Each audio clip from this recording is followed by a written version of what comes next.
வணக்கம்.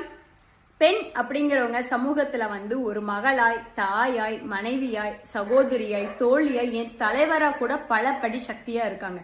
ஆனாலும் சில பெண்கள் நம்ம பெண்ணா பிறந்துட்டோமே அப்படின்னு சொல்லி யோசிச்சுட்டு இருக்காங்க. பெண்களாய் பிறப்பதற்கே நல்ல மாதவம் செய்திட வேண்டும் அம்மான்னு சொல்லியிருக்காங்க.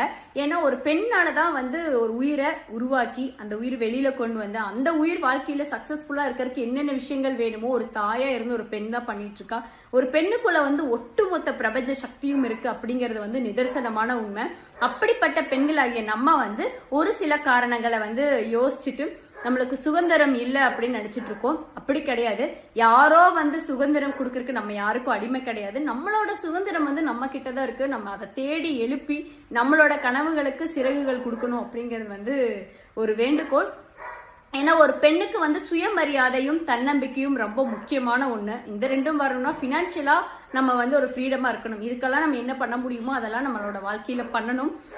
ஏன்னா நம்ம வீட்டுல இருக்கிற குழந்தைகளுக்கு அவர் அம்மா தான் ரோல் மாடல். அப்போ அம்மா எப்படியெல்லாம் இருக்கிறாங்களோ அதை பார்த்துதான் இந்த குழந்தை வளரும். அம்மா தன்னம்பிக்கையோட சுயமரியாதையோடையும் சமூகத்துல போய் நிக்கணும்.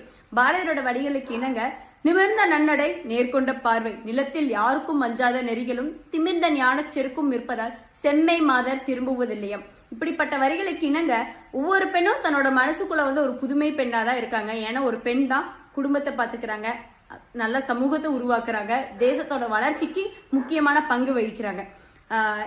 ஏன்னா நம்மளே உணர்ந்துட்டோம் அப்படின்னா இந்த உலகத்தை ஆள்றது ரொம்ப ஈஸியான ஒண்ணு. பெண்மை சக்தி அப்படிங்கிறது தன்னிகரற்றது. இந்த உலகத்துல இருக்கிற அத்தனை பெண்களுக்கும் இனிய மகளிர் தின நல்வாழ்த்துக்கள். நன்றி.